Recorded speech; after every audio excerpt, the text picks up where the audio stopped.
You may begin. Imagine how you feel every time the internet goes down. I don't know about you, but I feel bored. Very bored. Sometimes I'll even just lay on the floor and do absolutely nothing until it comes back on. But of course, I'm confident that the internet will eventually come back up again. Now imagine this. What if the internet went down and never came back up? We need to make it known to the world that the internet isn't invincible. We rely on the internet for a lot of things, and although it's unlikely, it is possible that the internet could completely go down one day. We need a plan B in case this happens.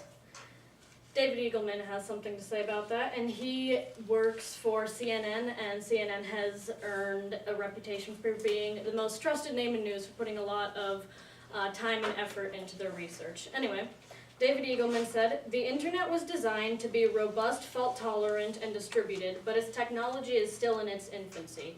In other words, the internet is a sturdy machine. It's not going to just completely crash easily, but unlikely does not mean impossible. One way it could go down, for example, is that I always assumed that the most of internet traffic was controlled by satellites, but really it's controlled by fiber optic cables underneath the ocean floor. And I have your little packet on how fiber optics work and what they are and how they transmit light energy and signals and such.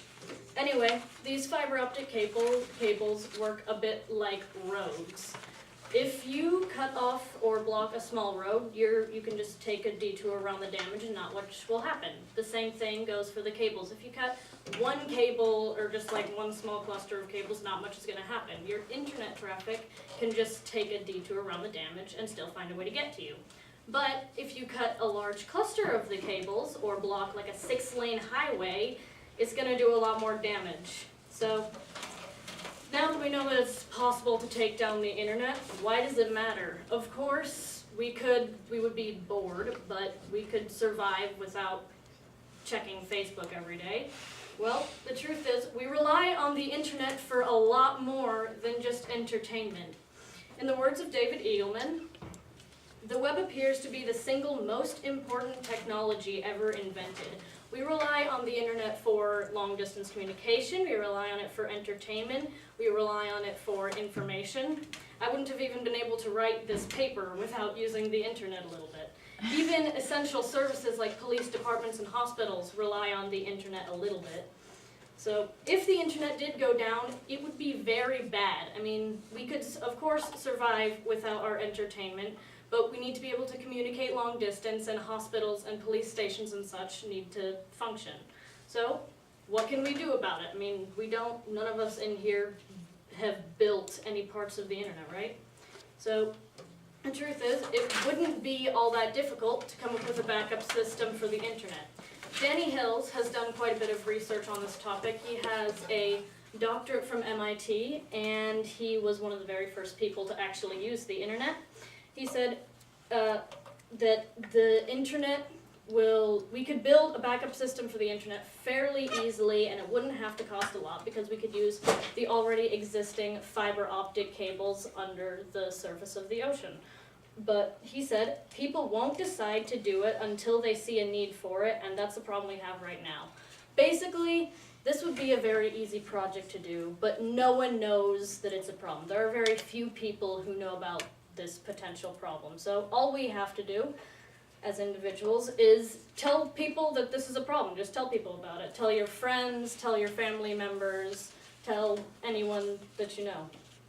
We need to make it known to the world that the internet isn't invincible and that we need a plan B if it ever crashes.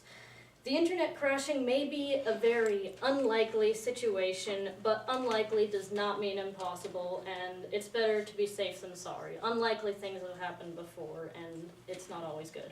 So make it known, raise awareness of this problem, and eventually we'll have the solution that we need.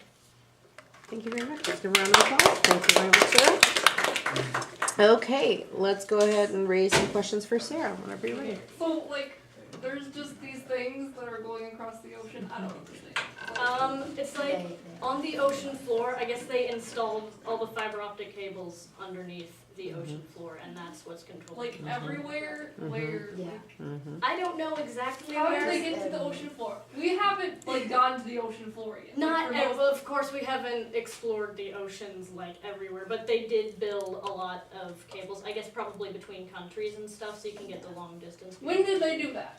I have no idea at the creation of the internet, I guess. Hannah?